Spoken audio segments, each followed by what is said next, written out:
Some investigations begin with what seems like a simple explanation. But the deeper detectives look, the more that explanation begins to fall apart. A timeline doesn't match. A statement changes. A single piece of overlooked evidence raises new questions. And suddenly, an ordinary case becomes something far more disturbing. In this compilation, we'll examine 4 true crime stories: Letecia Stauch, Sarah Grace Patrick, Nicole Callahan, and Sarah Clayson, where everything changed the moment investigators refused to stop asking questions. It began with a lie, a trembling voice on the phone, a worried stepmother, a missing child, and a story that didn't quite make sense.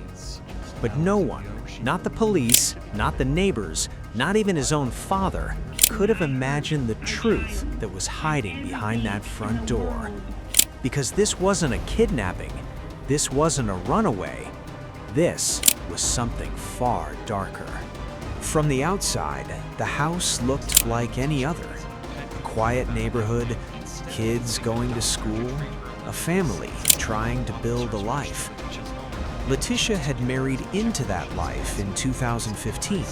She became a stepmother overnight, responsible for children who weren't biologically hers, but who depended on her all the same.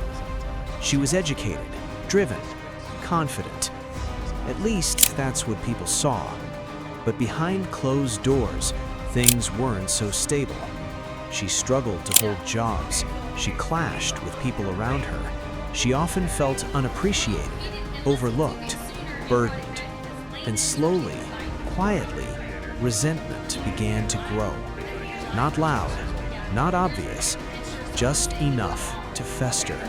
January 26th, 2020. It was supposed to be a normal day, a family outing, fresh air, photos, smiles. Nothing about that day hinted at what would come next. But that night, something small happened. A candle tipped over. Flames touched the carpet. A minor accident, the kind that most families would laugh off later. But not this one. Instead of comfort, there was anger. Instead of reassurance, there was pressure. A camera turned on. A child cried, and a voice, cold, sharp, told him he would have to pay for it. In that moment, something shifted. The line between discipline and cruelty began to blur. The next morning felt different, heavy, quiet. Gannon didn't go to school. He stayed home. No one saw what happened next, but the house remembered. Walls don't speak, but they hold stories. And later, investigators would uncover those stories.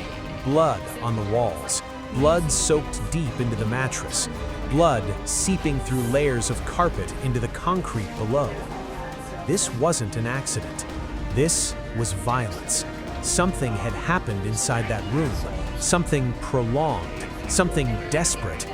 A child had fought and lost. That evening, the call came. A report, a missing child. Her voice sounded concerned, confused, almost panicked. She said he had gone to a friend's house, but when asked simple questions, she hesitated. Names? She didn't know. Addresses? She couldn't say. Details? They changed.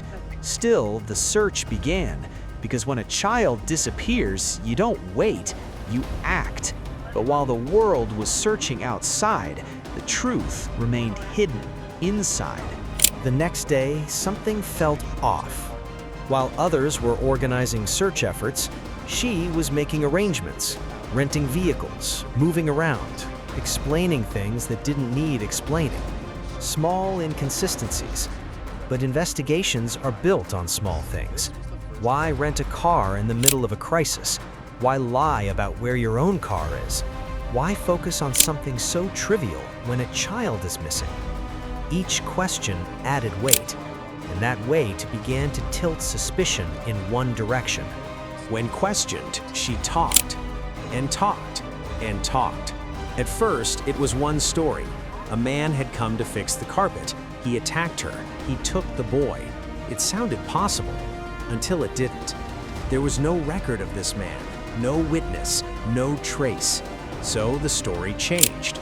Another man, another version, another explanation. Each one more elaborate than the last. But lies have a weakness. They grow, and the bigger they get, the harder they are to control. People can lie, but data doesn't. Inside her phone, a timeline was forming. Searches that painted a disturbing picture. How to clean blood, how to stop bleeding, how to remove stains, how to fake things. And then something even more chilling. Expressions of resentment, frustration, dislike toward the very child she claimed to love. It wasn't just evidence, it was motive. Then came the footage. A neighbor's camera, silent, unbiased, unforgiving. It showed a simple sequence: a child getting into a vehicle, a woman driving away. Hours later, the vehicle returned, but the child did not. No struggle, no noise, just absence. And sometimes, absence says everything. After that, she left. Not just the house, the state. Driving across miles and miles of highway. Hotels, stops, conversations. On the surface, it looked like escape, but in reality, it was disposal. There was a moment, a gap in time where everything changed. A remote location, a short stop, 12 minutes. That's all it took. 12 minutes to hide a truth that would take months to uncover. Weeks later, far from where it all began, a suitcase was found, abandoned, unremarkable, until it was opened. Inside was what no one ever wants to see. The missing boy. Not lost, not kidnapped, but taken. The injuries told a story no one could ignore. Violence, fear, desperation, and a final heartbreaking truth. He had tried to fight back. By then, the investigation had already closed in. The lies had unraveled, the evidence had aligned, and the story she told no longer mattered because the truth was louder. She was arrested, but even then she denied everything. Not a crack, not a confession, just more resistance, more deflection, more distance from reality. The trial came years later, delayed, complicated, watched by many. Her defense? She wasn't responsible. She wasn't herself. She claimed her mind had fractured, that another version of her had committed the crime. But the prosecution didn't argue emotions. They argued facts, actions, decisions, planning. Because what happened after the crime mattered just as much as the crime itself. Cleaning, moving, hiding, lying. These weren't the actions of someone unaware. They were the actions of someone trying to get away with it.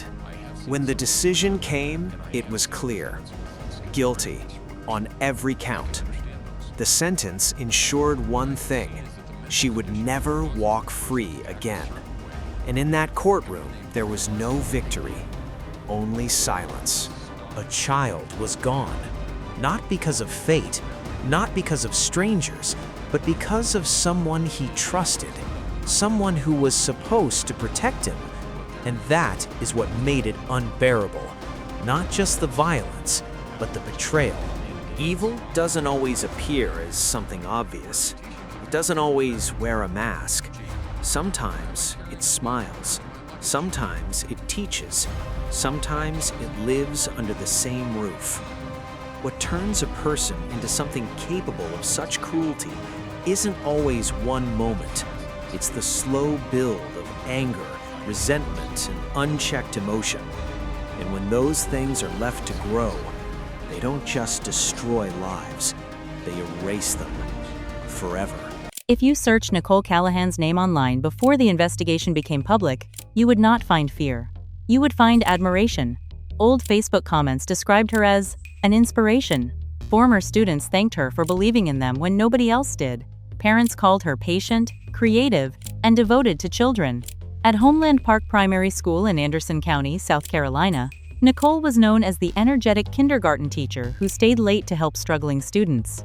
At Project Challenge Playhouse, she became the passionate theater director who helped shy teenagers gain confidence under stage lights. To many families, she represented safety. That is what makes this story so disturbing. Because according to investigators, behind the image of a trusted educator was someone accused of systematically grooming a teenage boy for years while hiding in plain sight. And perhaps the most uncomfortable part of all is this. Many of the warning signs were visible long before anyone called the police. They were simply interpreted differently because Nicole Callahan was a woman. For years, society has conditioned people to imagine predators in a very specific way: older man, young girl, authority figure, abusing power. But the allegations against Nicole forced many people to confront a reality they were not emotionally prepared to discuss. What happens when the trusted teacher is female?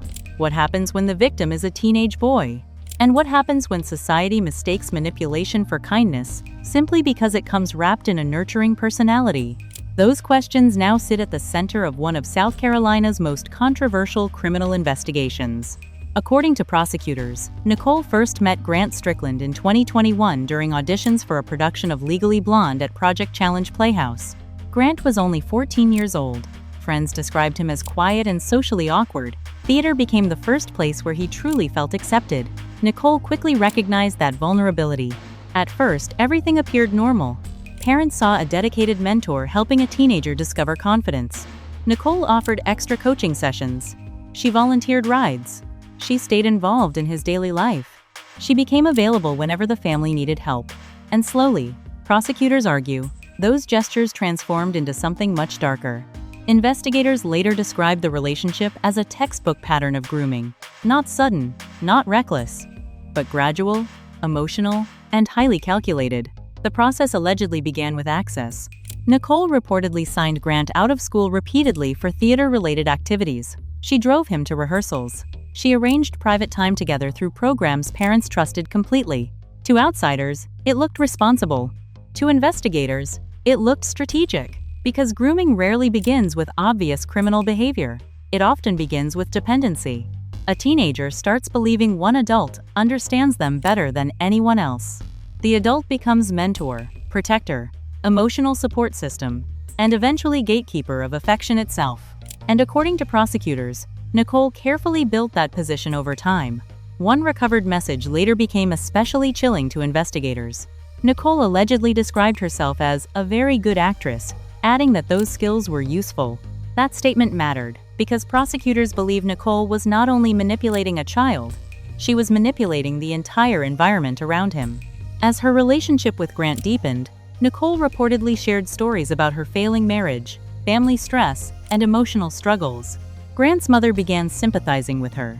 The family trusted her more deeply. Nicole stopped feeling like an outside authority figure and slowly became emotionally embedded within the household itself. That emotional integration created confusion. Boundaries became blurry. The relationship stopped looking professional long before many adults around them realized something was wrong.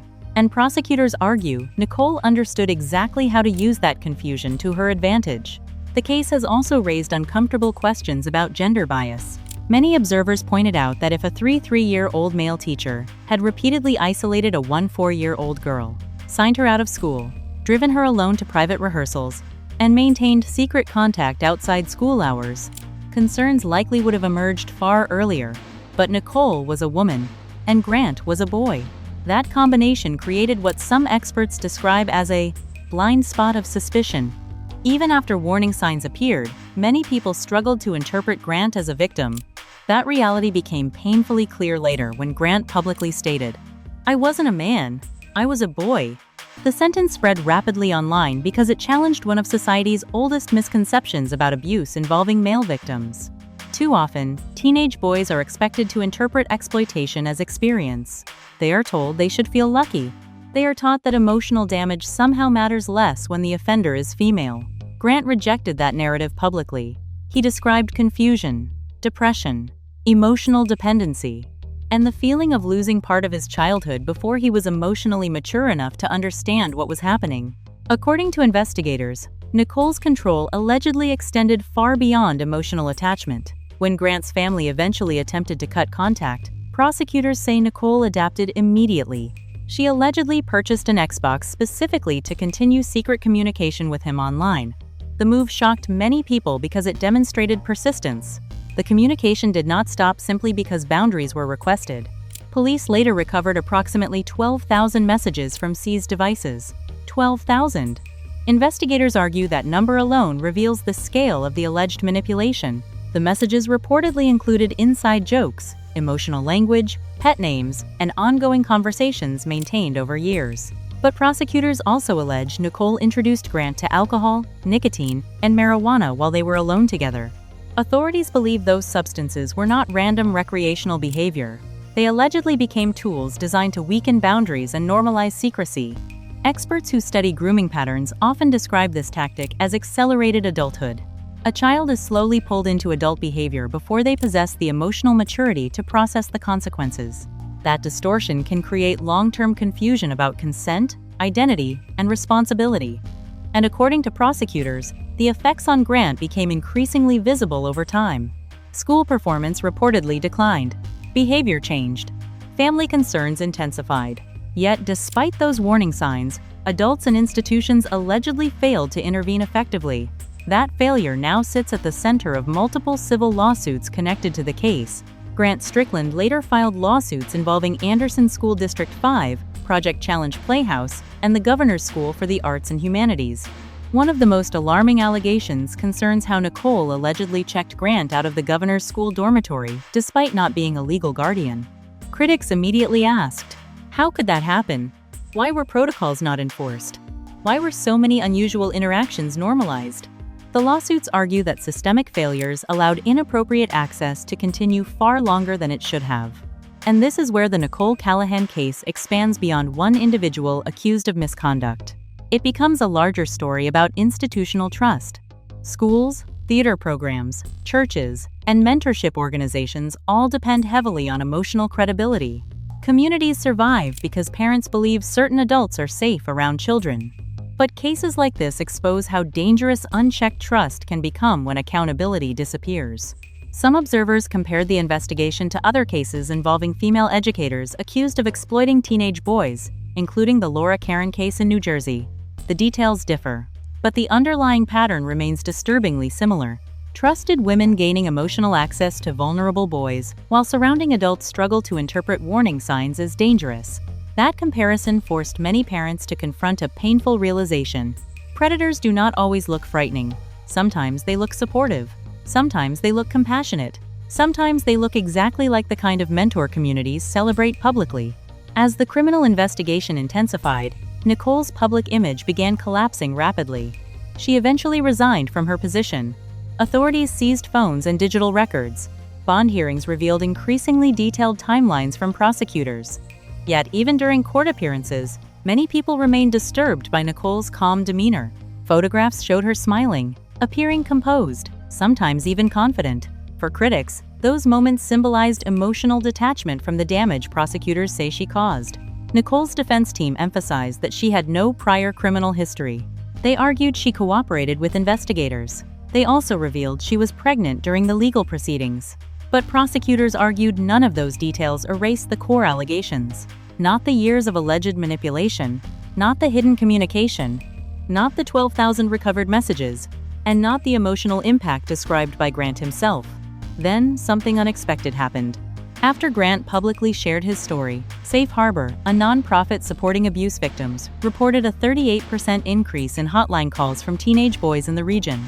Other boys were beginning to speak. That ripple effect may ultimately become one of the most important consequences of this entire case. Because beyond criminal charges and courtroom arguments, the Nicole Callahan investigation forced society into conversations many people have spent decades avoiding. Can female predators hide more easily behind trust? Do communities overlook warning signs when victims are boys? And how many children remain silent because they fear nobody will believe their pain? Today, Nicole Callahan faces 15 criminal charges across 2 counties while awaiting trial. Her teaching license has been suspended. Additional investigations remain ongoing. But regardless of how the legal process ultimately ends, one thing has already changed permanently. People are no longer looking at these cases the same way. And for many survivors who spent years believing their experiences would never be taken seriously, that shift may matter more than anything else. She spent years warning the public about drunk driving.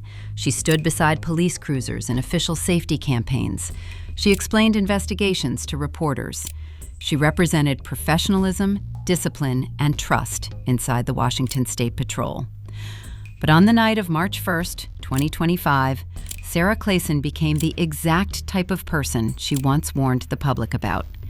And what happened after the crash would force people across Washington to ask a terrifying question. What happens when the people trusted to enforce the law are the very ones accused of breaking it? Because this case was never just about alcohol, it became a story about privilege, protection, and the invisible power that can exist behind a police badge. At first glance, Sarah Clayson looked like the last person anyone would expect to face a DUI vehicular homicide charge. She was not a reckless teenager, not a repeat criminal, not someone unfamiliar with law enforcement. She was law enforcement. For 14 years, Clayson worked inside the Washington State Patrol. And more importantly, she served as a public information officer, a public face for the agency itself. That detail matters more than people realize. A PIO is trained to speak carefully, to control narratives, to remain calm under pressure, to understand how investigations work from the inside. Which means Sarah Clayson likely knew more about DUI investigations than most ordinary citizens ever will. She knew what officers look for. She knew how evidence is collected. She knew how field sobriety tests work. And according to prosecutors, she may have used that knowledge to her advantage after the crash. But long before Highway 240 became a crime scene, investigators say another story had already been unfolding behind closed doors. That story centered around a place called Moon Palace. Moon Palace did not resemble a normal neighborhood restaurant. Investigators later described it as secretive and unusual. The front entrance stayed locked. Customers often entered through the side door. The business operated mostly in cash. One officer even admitted he believed the building had been abandoned for years. But Sarah Clayson and her husband knew the place very well. Surveillance footage showed the couple arriving there on the afternoon of March 1st. They stayed nearly 4 hours before Sarah eventually got behind the wheel of her SUV. And investigators soon discovered this was not a one-time visit. During a search of the business, police recovered dozens of handwritten tabs connected to Sarah and her husband from previous months. The records allegedly showed a pattern. 3 to 5 visits every week, 4 to 6 strong drinks per visit. Week after week, month after month. That discovery changed the public narrative surrounding the case. The defense wanted people to see Sarah as a respected officer who made one tragic mistake. But investigators began seeing something different, a dangerous habit hidden behind a trusted image. Then came the detail that shocked even experienced detectives. The receipt from the exact night of the crash had vanished. Not the receipts from February, not the receipts from January. Only March 1st was missing. When investigators arrived with a search warrant, the bar manager reportedly became defensive and uncooperative. Body camera footage captured tense exchanges between officers and staff while detectives searched for missing records. To prosecutors, the disappearance of that receipt did not feel random. It looked like someone may have been trying to protect Sarah Clayson. And if true, that possibility transformed the case from a DUI investigation into something far more disturbing, a potential culture of protection surrounding one of their own. Hours later, that protection would collide violently with reality on Highway 240. 20-year-old Jose Vega Sanchez had just finished work earlier that day. Family members described him as hardworking, respectful, and full of future plans. He was still learning how to ride his motorcycle. He had dreams of building a better life, but he never made it home. Around 7:30 that evening, Sarah Clayson attempted a left turn across oncoming traffic. Her SUV slammed directly into Jose's motorcycle. The collision was catastrophic. Jose was thrown across the roadway while his motorcycle became trapped underneath Sarah's vehicle. Witnesses rushed toward the scene. CPR began almost immediately. And then came one of the most disturbing allegations in the entire case. According to witness statements, Sarah's SUV appeared to restart and move slightly forward after the collision. Investigators believe she may have attempted to drive away, but the vehicle could not move because Jose's motorcycle was physically wedged underneath the SUV. That detail changed everything. Because a bad judgment call is one thing. Trying to leave the scene of a fatal collision is something very different. Prosecutors later argued the attempted movement suggested consciousness of guilt. In other words, they believed Sarah already knew she was intoxicated. And perhaps even more disturbing than the allegation itself was her demeanor afterward. Body camera footage showed Sarah speaking calmly with responding officers. At times, the interaction sounded less like a criminal investigation and more like colleagues speaking to another officer. She understood the process, and according to investigators, she knew exactly how to use it. When officers asked Sarah to perform field sobriety tests, she refused. When they requested a preliminary breath test, she refused again. Not emotionally, not aggressively, carefully, strategically. At one point, Sarah reportedly told officers, "I know how this process goes." To prosecutors, that statement sounded less like confusion and more like calculation. Every minute mattered, because every minute gave alcohol more time to leave her bloodstream. Still, investigators quickly noticed warning signs. Her eyes appeared glossy. Officers smelled alcohol. She misspelled the word sign as sigh. She incorrectly estimated critical distances at the crash scene. Individually, they may have seemed minor. Together, they painted a very different picture. Eventually, investigators obtained a warrant for a blood draw. But by then, 6 hours had already passed since the crash. And even after 6 hours, Sarah Clayson's blood alcohol concentration measured 0.17%, more than twice the legal limit. That number horrified the public, because toxicology experts understood what it implied. If her BAC was still 0.17 6 hours later, then at the moment of impact, it may have been close to, or even above, 0.20%. At that level, judgment becomes severely impaired. Reaction time slows dramatically. Decision-making collapses. Suddenly, the defense argument about a simple driving mistake became much harder to believe. This no longer looked like a momentary lapse in judgment. It looked like the predictable result of extreme intoxication. But for many observers, the most controversial part of the story was not what happened before the crash. It was what happened afterward. Months passed before formal charges were filed. Jose's family said communication from prosecutors was minimal. Public frustration continued growing. Meanwhile, Sarah Clayson remained free. She was released without bail. She was allowed to travel freely. She was not required to wear alcohol monitoring equipment. And according to reports, she continued receiving a salary exceeding $133,000 per year while on administrative leave. To critics, it looked like two justice systems operating side by side, one for ordinary citizens and another for people protected by the thin blue line. That perception fueled outrage far beyond Washington state, because this case exposed a painful contradiction inside modern policing. What happens when the very people trusted to uphold accountability are accused of avoiding it themselves? What happens when professional experience inside the justice system becomes a shield instead of a responsibility? And perhaps the most uncomfortable question of all, if a police badge can delay suspicion, soften treatment, and buy valuable time after a deadly DUI crash, can it also delay justice itself? Jose Vega Sanchez lost his future on Highway 240.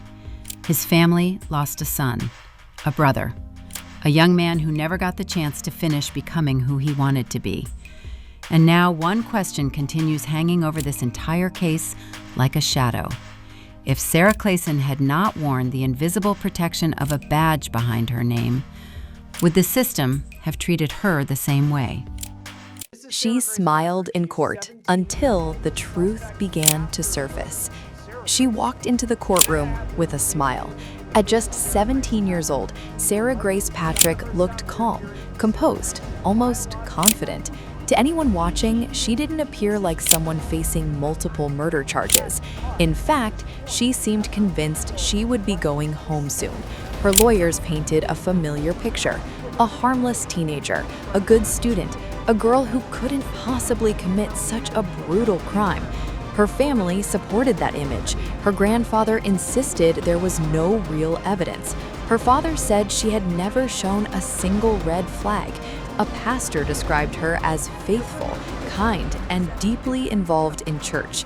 For a moment, it seemed like the narrative was working, but then everything changed. At first glance, Sarah seemed to fit the image everyone expected: a grieving daughter trying to hold herself together after an unimaginable loss. She returned to school within days, stepping back into routine as if normal life could somehow soften the weight of what had happened. To her teachers, she appeared calm, quiet, and composed. But there was something about that composure that felt unusual. Too steady, too controlled. At her parents' memorial service, she stood before a room filled with grief and delivered a speech that was polished, articulate, and carefully measured. Her words were appropriate. Her tone was respectful. Everything sounded right. And yet, something felt missing. While others around her broke down in tears, struggling to even speak through their pain, Sarah remained steady. Her voice didn't crack. Her expression didn't falter. There were no visible signs of emotional collapse, no moment where grief seemed to overwhelm her. To some, this meant nothing. People process loss in different ways, they argued. Shock can numb emotions. Strength can look like silence. But to investigators, it raised questions, because sometimes it's not just what people show, it's what they don't. As they looked closer, that carefully constructed image of a grieving daughter began to feel less certain. Small inconsistencies started to emerge, subtle details that didn't quite align. And then they uncovered something that would change everything. Something that would begin to dismantle the story she had so carefully presented. Before and after the murders, Sarah had been active on social media, especially TikTok. Like many teenagers, she followed true crime content. But what she did next stunned even experienced investigators. She began messaging true crime creators, dozens of them. Her request: she wanted them to cover her parents' murder case. In one message, she wrote, "It's super interesting, and I think your audience would love it." Super interesting. Those were her words. To prosecutors, this wasn't grief. This was something else entirely. A calculated attempt to control the narrative, to shape public perception, to turn tragedy into content. Creators who received the messages were disturbed enough to report them to authorities. And that's when the case took a darker turn. When questioned, Sarah told police she had been asleep during the murders. She claimed she didn't hear anything, no gunshots, no disturbance. But then she mentioned something critical. She said she heard the alarm from her stepfather's LVAD device, a life-sustaining heart machine that emits a loud, escalating warning when something is wrong. She heard that alarm, but not the gunshots? That contradiction raised serious doubts, because LVAD alarms are designed to be impossible to ignore. They start loud and only get louder. If she heard that, how did she miss multiple gunshots in the same house? To investigators, the answer became increasingly clear. Authorities moved quickly to secure every piece of digital evidence: her phone, her computer, and any other devices she had access to. What they uncovered wasn't just routine data. It was a digital trail that began to paint a far more troubling picture. Search histories revealed patterns, questions that didn't seem random or innocent. They pointed toward a growing curiosity about crime, about how investigations work, and more disturbingly, about how people attempt to evade them. Messages told a similar story.